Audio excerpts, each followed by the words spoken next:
Bonsoir à toutes et à tous. Vous allez bien? Bon, ça va, ça a l'air d'aller.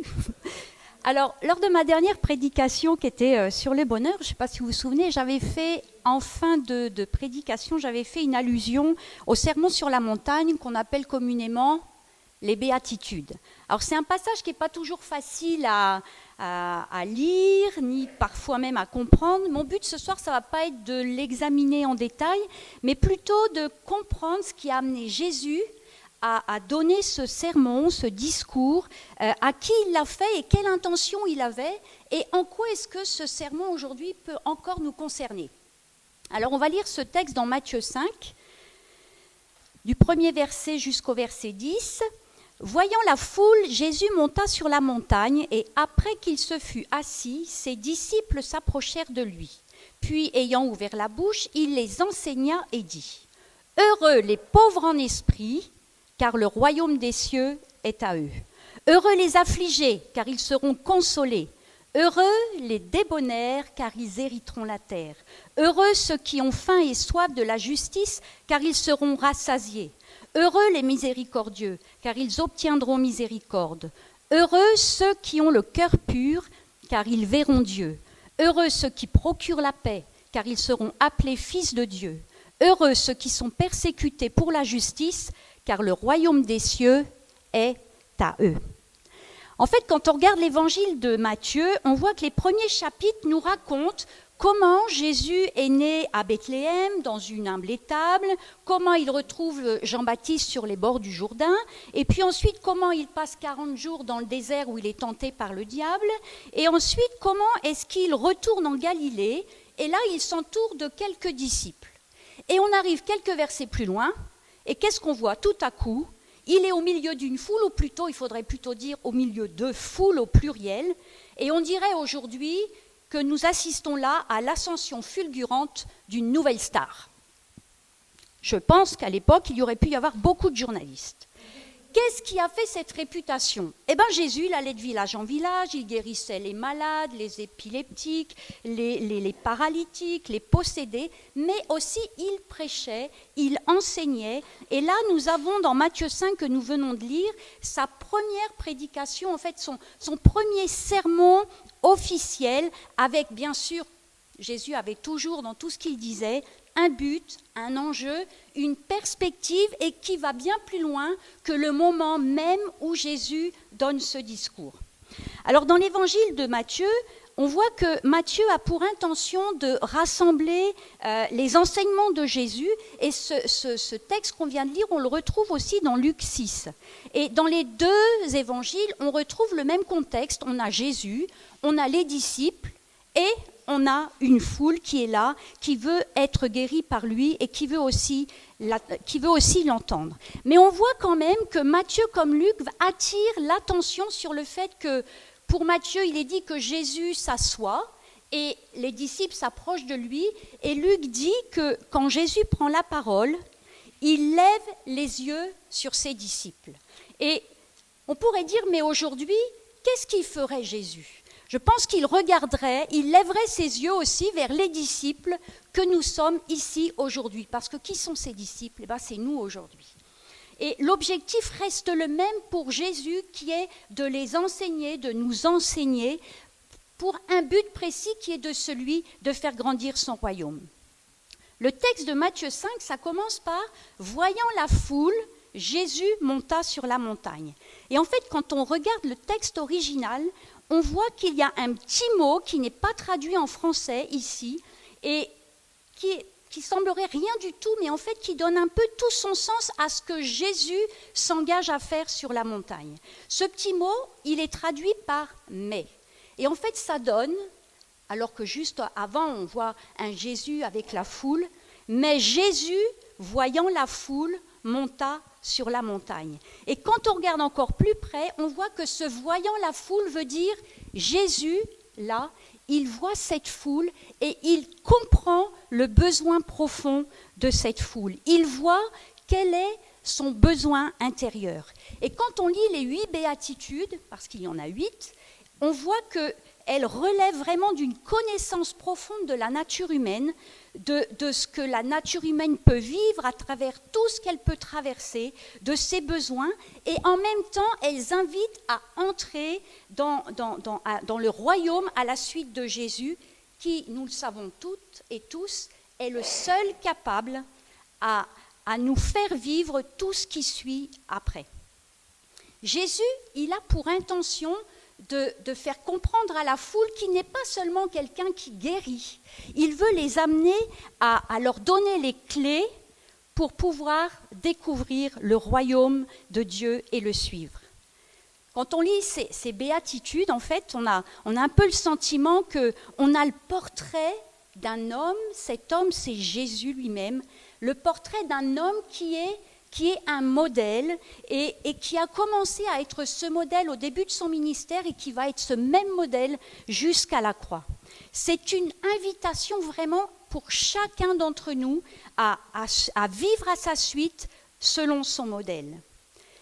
Les béatitudes, ça commence par le royaume de Dieu et par une promesse du royaume, et ça se termine aussi par cette promesse du royaume.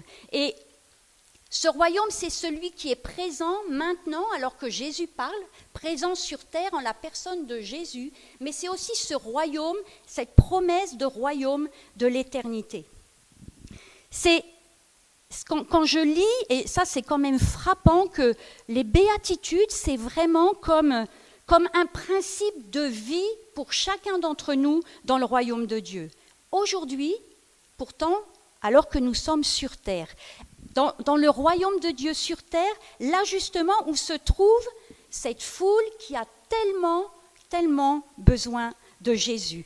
Et Jésus le sait. Cette foule, elle est là aujourd'hui, elle sera encore là demain, et elle est encore là en ce mardi 4 août. Cette foule, on la trouve encore bien présente dans notre monde sur cette terre, elle est tout autour de nous. Et dans Matthieu 9, verset 36, vous connaissez tous ce passage, voyant la foule, Jésus est ému de compassion. Et on retrouve tout au long du ministère de Jésus un cœur énorme et immense, rempli de compassion pour la foule, et en même temps un cœur pour chaque individu qui compose cette foule. Alors que Jésus est pressé par la foule, on se souvient de ce passage, vous savez, de cette femme à la perte de sang. On retrouve cette histoire dans Matthieu, dans Luc et aussi dans Marc. Alors que cette femme, elle est là, que Jésus est pressé par la foule, qu'elle vient chercher sa guérison par la foi, que va faire Jésus ? Il ne va pas se contenter d'avoir senti que quelqu'un l'avait touché, que ce quelqu'un était guéri. Il va sortir cette personne de la foule. Et il va commencer à avoir une communication, une communion, un vis-à-vis avec cette personne-là. Et moi, je suis persuadée que cette femme, elle n'est pas seulement restée une femme de la foule, elle est probablement devenue aussi, à son tour, un disciple de Jésus, parce qu'elle a été touchée par lui et parce qu'elle l'a rencontré. Et chacune de ces 8 béatitudes relève vraiment d'une connaissance profonde de cela. Et on voit que Jésus, quand il est avec la foule, en même temps, il est avec chaque personne qui est là, avec une connaissance profonde. J'ai envie de dire qu'à un moment donné, on a tous été comme cette femme. On a tous été à un moment donné dans cette foule. Jésus nous a vus dans la foule et Jésus nous a sortis de la foule. Et c'est la raison pour laquelle aujourd'hui, on est toutes et tous ici. On n'est plus la foule. On est un individu et on est plus qu'un individu. On est aujourd'hui un disciple de Jésus. Et quand Jésus nous sort de la foule, il sait très bien que on ne sait pas vraiment comment se comporter dans ce royaume qu'il nous fait découvrir, parce que dans cet autre royaume dans lequel on était, ce royaume des ténèbres, on a pris des habitudes qui sont complètement contraires au royaume de Dieu. Et on voit dans Matthieu 5 comme dans Luc 6 que aucun des deux ne met un focus sur la foule. Il est vraiment question d'accompagner des personnes, des individus qui ont rencontré Jésus à devenir des disciples. Et on a ici une sorte de feuille de route du disciple qui a reconnu Jésus comme son sauveur. Les béatitudes, on pourrait dire, ce sont comme des sentiers. C'est comme s'il y avait 8 sentiers qui nous permettent de rejoindre la montagne sur laquelle se trouve Jésus. Et dans ce sermon, on voit que Jésus enseigne ses disciples, cette foule, ses disciples, pour aujourd'hui, pour demain, pour après-demain, parce que Jésus, il avait vraiment à l'esprit la perspective d'un royaume qui devait grandir. Et que dans ce royaume qui devait grandir, il y avait un grand besoin de disciples. On connaît ce verset qui dit « La moisson est grande et il y a peu d'ouvriers ». On trouve dans Matthieu 28, 19, et j'aime bien ce passage parce que finalement c'est l'aboutissement de quelque part de ce que Jésus est en train de faire dans Matthieu 5. Matthieu 28, 19.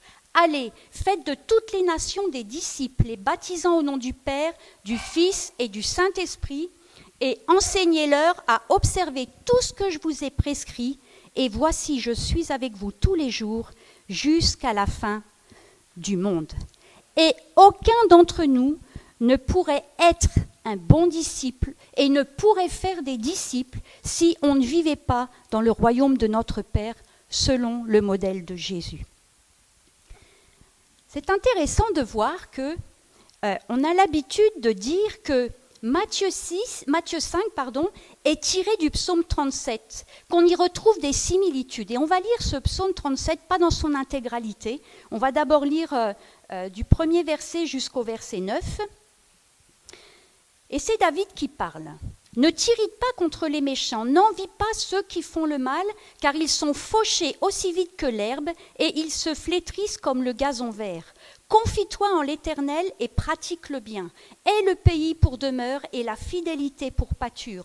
Fais de l'Éternel tes délices, et il te donnera ce que ton cœur désire. Recommande ton sort à l'Éternel, mets en lui ta confiance et il agira. Il fera paraître ta justice comme la lumière et ton droit comme le soleil à son midi. Garde le silence devant l'Éternel et espère en lui. Ne t'irrite pas contre celui qui réussit dans ses voies, contre l'homme qui vient à bout de ses mauvais desseins.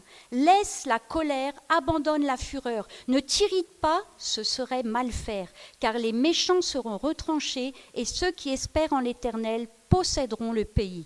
Encore un peu de temps, et le méchant n'est plus. Tu regardes le lieu où il était, et il a disparu. En fait, on voit que ce psaume, c'est pas comme ce qu'on a l'habitude de voir lorsque David écrit. C'est pas une prière. Ce psaume, c'est pas une prière du tout. C'est plutôt une réponse d'en haut des problèmes d'en bas. Il s'agit de conseils qui sont donnés pour traverser les situations difficiles ou les situations troublantes. Il n'y a pas une idée vraiment de délivrance, mais une idée de sage attitude à avoir. Et on voit que dès le premier verset, on ressort vraiment la connaissance du cœur humain, la vue du mal autour de nous, qui peut produire 2 sentiments, qui sont des sentiments fâcheux, qu'on retrouve aussi dans la Genèse, l'irritation et la jalousie. Personne ici n'a jamais été touché par ces 2 problèmes. Le psaume 37 invite par 3 fois à ne pas s'irriter, à se confier en Dieu, à pratiquer le bien, à remettre ses voies en l'Éternel, à demeurer tranquille. C'est un psaume qui est riche en promesses et il fait même écho à Matthieu 5 dans le fait qu'on peut hériter la terre. Et ce psaume, il a un titre, c'est « Compte sur le Seigneur ». Les 11 premiers versets que je viens de lire, en fait, sont vraiment une invitation à une vie tranquille. Et cette vie tranquille, elle est possible à cause de 3 directions qui sont données dans ce psaume. La première, c'est considérer l'avenir. Une invitation à la patience. Qui est patient ici ? Vous n'osez pas lever la main.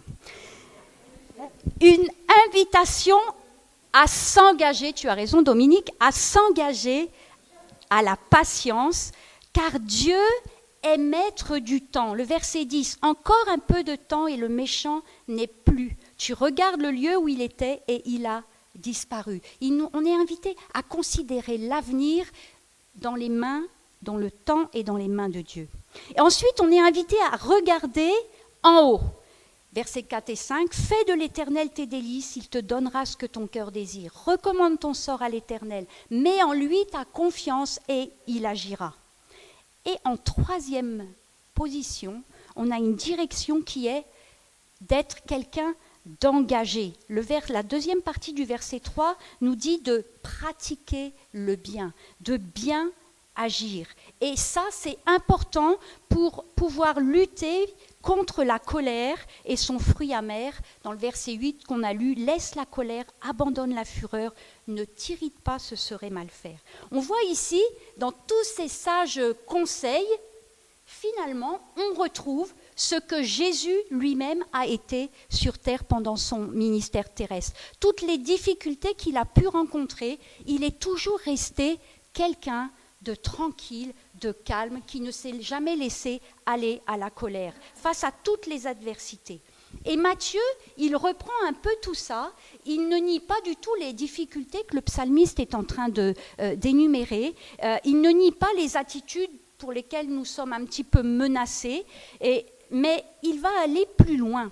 Matthieu 5, ça nous dit que tout ce qu'on retrouve dans ce psaume 37, qui nous semblent être des choses qui ne sont pas simples à réaliser, à vivre au quotidien, on peut maintenant les vivre à travers la personne de Jésus. Toute la force dont nous avons besoin pour y parvenir se trouve en Jésus. Et il nous dit, suis le modèle de Jésus. On a dit tout à l'heure que les béatitudes, c'est comme le tracé de 8 sentiers. Et j'ai été frappée par le premier sentier qui est énuméré dans Matthieu 5. Verset 3. « Heureux les pauvres en esprit, car le royaume des cieux est à eux. » Bon, j'avoue que là, ce n'est pas très attrayant. On va regarder une autre traduction, d'accord ?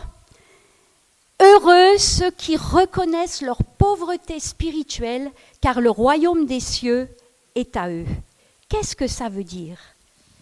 Finalement, c'est le regarder en haut dont nous parle David dans le psaume 37. Jésus, il est en train de dire, si tu veux bénéficier de tout ce que le royaume de Dieu veut t'offrir, de cette vie dont on a parlé dernièrement, de cette vie de bonheur, il faut que tu reconnaisses parmi tous les besoins que tu as, que tu connais, que tu reconnais, que le premier besoin que tu as, c'est celui de Dieu. Ton besoin premier, c'est un besoin de connaître, un besoin de communion avec Dieu. Et c'est possible grâce à Jésus. Les béatitudes, elles s'ouvrent avec « Mets Dieu en tout premier ». Et là, c'est quoi ? C'est Matthieu 6, 33. « Cherchez d'abord le royaume de Dieu et sa justice ». Pourquoi ? Parce que toutes ces choses vous seront données par-dessus. Ce par-dessus, c'est tout ce qu'on pense qu'on a besoin, mais c'est aussi tout ce qui touche notre être intérieur. Et Jésus nous donne tout cela lorsque nous mettons Dieu en premier. Parce que nous savons bien que nous ne parviendrons pas à vaincre la colère, la jalousie, toutes les situations que nous pouvons rencontrer dans la vie sans l'aide de Dieu, sans l'aide du Saint-Esprit. Dieu, c'est l'essence même du bonheur. Et le témoignage qu'on vient d'entendre, le révélait complètement. Dieu en premier, et c'est une vie réussie. Dieu en premier, et c'est une vie qui fait de nous des conquérants, qui fait de nous de bons disciples. Alors on s'étonne parfois de lire dans Luc 12, 30 que notre Père connaît nos besoins et que dans Philippiens 4, 6, on lit « Ne vous inquiétez de rien, mais vous devez faire connaître à Dieu par des prières et des supplications avec des actions de grâce vos besoins. » Si Dieu connaît nos besoins, pourquoi est-ce que c'est tellement nécessaire de lui dire ? J'aime bien ce passage où Jésus s'apprête à ressusciter Lazare. Il est dit dans Jean 11, 41, Jésus leva les yeux en haut et dit « Père, je te rends grâce de ce que tu m'as exaucé. » De ce que tu m'as exaucé. Jésus n'adresse pas une demande à son Père, en fait, ici. Il n'est pas en train de lui dire « Père, s'il te plaît, je vais faire une prière, mais s'il te plaît, j'aimerais que tu m'exauces. » Jésus est en train de dire à son Père « C'est bon, merci, je sais que tu m'as exaucé. » Mais Lazare est toujours mort. Jésus a cette relation avec son Père, cette communion parfaite entre lui et son Père qui fait qu'il a cette assurance que tout est déjà acquis. Il est en connexion permanente avec son Père et il est tout simplement en paix parce qu'il sait que tous les besoins qu'il a, tout ce qu'il a à demander à Dieu, c'est déjà acquis. Et dans Philippiens 4,6 où il est dit de faire connaître nos besoins à Dieu par des prières, le verset 7 qui suit dit « Et la paix de Dieu qui surpasse toute intelligence gardera vos cœurs et vos pensées en Christ. » Ça ne nous dit pas à la seconde où vous allez le dire, la chose va arriver. Mais à la seconde où vous allez confier votre besoin à Dieu, vous avez l'assurance que c'est déjà acquis.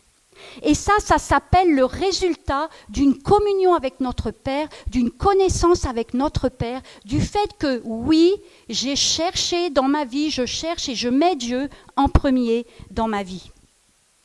Quand on dit à Dieu qu'on a besoin de lui, en fait, on le reconnaît comme notre Père. On reconnaît que tout ce qui nous semble impossible, il l'a déjà rendu possible.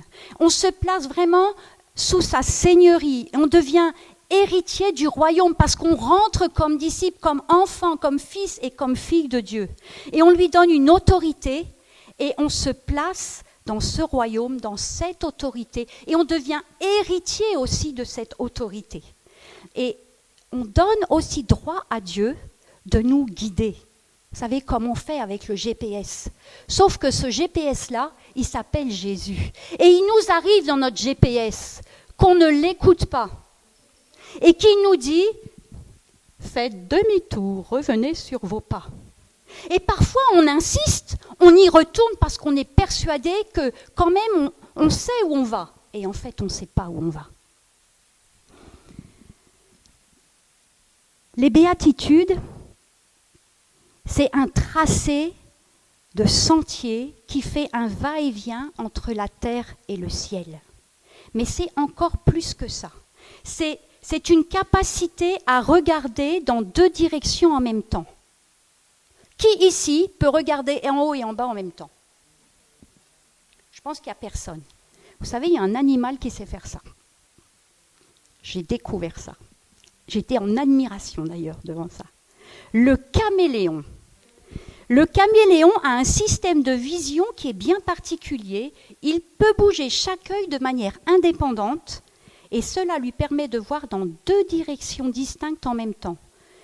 360 degrés, c'est l'étendue de sa vision grâce à sa mobilité oculaire. Et il est aussi connu pour voir la lumière ultraviolette.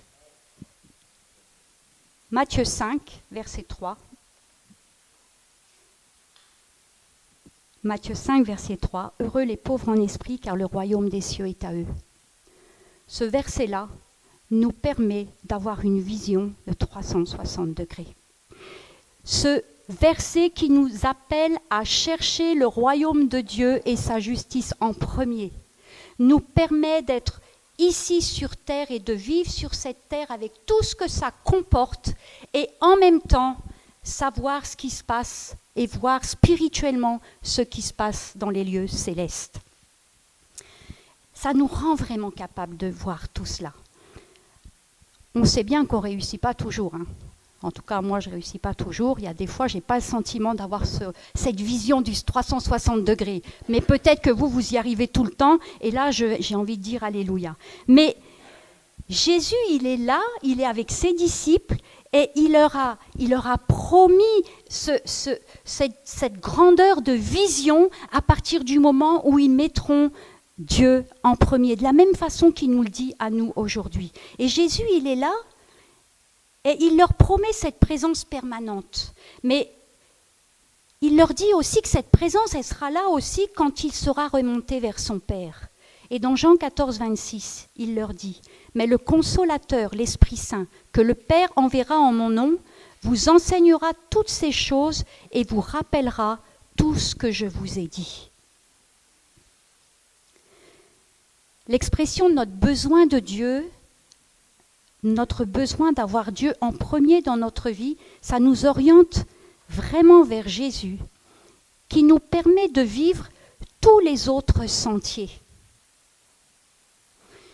Si je n'ai pas Jésus en premier, si je n'ai pas mis Dieu en premier dans ma vie, je pourrais être affligée. Je ne trouverai pas comment être consolée. Parce que si je ne connais pas le cœur de mon Père, je ne peux pas savoir qu'il peut me consoler lorsque je ne trouve aucune consolation dans ce monde. Parfois, on va vers plein de gens pour essayer de trouver la consolation. Et ça nous soulage sur le moment, mais lorsqu'on rentre chez nous, on est à nouveau dans ce chagrin profond. Pour ceux qui l'ont vécu, ils savent de quoi je parle. Mais lorsque nous avons mis Dieu dans notre vie en premier, lorsque nous savons qui nous sommes en lui, alors à ce moment-là, nous pouvons ressentir par son Saint-Esprit cette consolation. Lorsqu'il nous arrive d'être dans des situations où la colère voudrait nous envahir, si nous n'avons pas été régénérés par le Saint-Esprit, parce que nous ne le connaissons pas bien, parce que nous n'avons pas développé cette communion avec lui, nous allons nous emporter comme tous ceux que nous rencontrons dans ce monde. Notre besoin de Dieu nous permet de réussir sur tous les autres sentiers des béatitudes et dans quelque chose qui n'est pas quelque chose d'éphémère, mais qui est quelque chose de durable. Parce que je ne trouverai pas tout ça dans ce monde, avec les personnes les plus bienveillantes, avec les personnes avec la plus grande compassion. Je ne trouverai jamais ce qui correspond au cœur de mon Père. Ça va nous donner cette grande communion avec Dieu. Une autre relation aussi avec notre prochain. Ça va nous rendre capables de voir chaque individu dans la foule que nous rencontrons. Parce que la foule, elle est toujours là. Et dans cette foule, il y a toujours des individus qui ont besoin de devenir des disciples. Et lorsque Dieu est en premier dans ma vie, j'ai cette capacité à voir ces individus et à leur faire connaître ce chemin du sentier qui amène vers Jésus. C'est une promesse. Et en même temps, c'est déjà en même temps la réalisation de cette promesse ici du royaume de Dieu. C'est une promesse qui nous accompagne, qui nous soutient, qui nous engage dans le royaume, au milieu de la foule, et elle nous engage à être des modèles comme Jésus a été un modèle. Pourquoi la foule suivait Jésus ? Parce qu'il guérissait. Mais pourquoi les disciples aussi l'ont suivi ? Parce qu'ils ont trouvé aussi un modèle. Et nous sommes appelés à être disciples et nous sommes appelés à faire des disciples. Et les béatitudes nous aident vraiment à devenir, en passant par cette priorité de Dieu dans notre vie, à devenir ce que nous avons tant de mal à être par nous-mêmes. On a tous essayé à être des gens bien. Pas des gens bons, mais des gens bien. On a toutes et tous essayé tout seuls. Est-ce que vous avez essayé ? Est-ce que vous avez réussi ? Moi, je n'y suis pas parvenue. Et je me rends compte que plus je m'approche de Dieu, plus je le mets en premier dans ma vie, et plus j'y parviens. Plus je le mets en premier dans ma vie, et plus je peux exercer la douceur. Et plus, lorsque j'éprouve la faim et la soif, alors je peux être rassasiée. Et plus je peux être miséricordieuse. On a tous besoin de l'être davantage. Et on ne pourra l'être davantage que parce que Dieu grandit dans notre vie. Alors je vais vous inviter, lorsque vous serez chez vous, à relire ce psaume 37, à relire ce Matthieu 5, du premier verset au verset 10, et à demander au Saint-Esprit de vous éclairer. Où en êtes-vous dans ce baromètre de la présence de Dieu dans votre vie, avec heureux les pauvres en esprit, car le royaume des cieux est à eux. Où est-ce que Dieu se trouve dans ma vie aujourd'hui? Et peut-être remettre en face tout ce qui pour nous ne semble ne pas marcher. Peut-être certains se disent, je suis impatient, je me mets facilement en colère, pourtant je prie, je demande à Dieu. Mais quel est ton investissement réel dans cette invitation de Dieu dans ta vie? Où est-ce que tu en es? Est-ce que tu es en progression? Est-ce que c'est toujours davantage? La vie de bonheur, les béatitudes, la vie de bonheur, on a tous envie d'en avoir toujours davantage, n'est-ce pas? Et c'est jamais terminé. Dieu, à travers Jésus, nous donne une source qui est une source intarissable. On peut toujours aller puiser. Et je vous invite vraiment à vous mettre dans la présence du Seigneur. Et j'ai été, moi, personnellement interpellée par ce passage des béatitudes. Je l'avais jamais vraiment lu comme ça. Et vraiment à chercher ce que Dieu voudrait vous dire à chacun d'entre vous, individuellement, alors que vous êtes disciples, alors que vous êtes sortis de la foule et qu'il y a encore une grande foule qui a besoin de vous et qui a besoin de moi. Amen.